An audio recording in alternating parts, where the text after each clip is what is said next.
Sa malayong bulubundukan, natagpuan ko ang isang bayan na pawang walang pagkilala sa Diyos. Ang kanilang buhay at pamumuhay ay sadyang nakabase sa pan-araw-araw na ginagawa, at nakasanayan.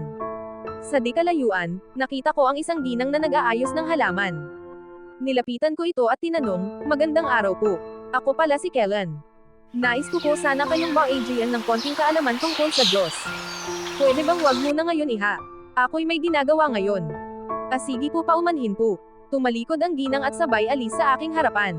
Naiintindihan ko pagkat hindi pa nila nauunawaan ang salita ng Diyos.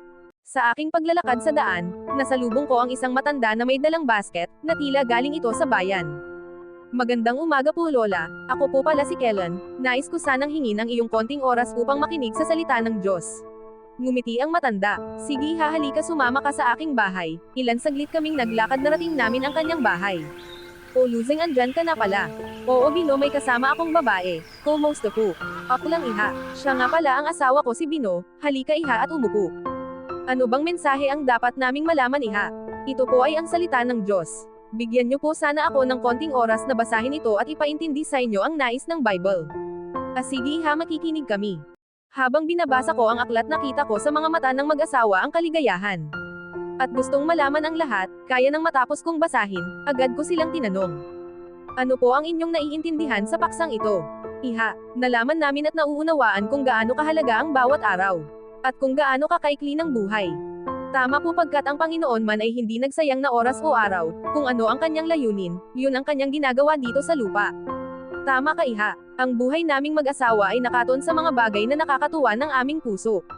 Nagiging abala kami sa mga bagay na makamundo, at sarili lamang ang iniisip, at hanggang sa ngayon, tumanda kami na hindi namin naluluwalhati ang Diyos. Naisip naming mag-asawa na sana ang malalakas naming buto, ay nagamit namin upang paglangkuran ang Diyos.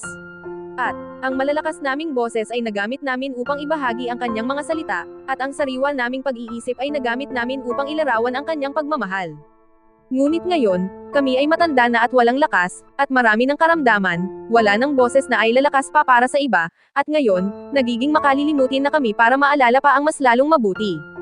At ang mga araw at oras na sinayang ay hindi na pwedeng ibalik, at ang buhay ay parang bula, ilan sandali lang nawawala, at pekli ng pekli. Tama ka Lola, dahil kailanman, hindi natin pwedeng dagdagan ng kahit isang oras ang ating buhay. Kaya habang bata pa at may lakas, paglingkuran na natin ang Diyos. Dahil yun ang higit na mabuti para sa Diyos. Nakita ko sa mga mata nila ang galit sa puso.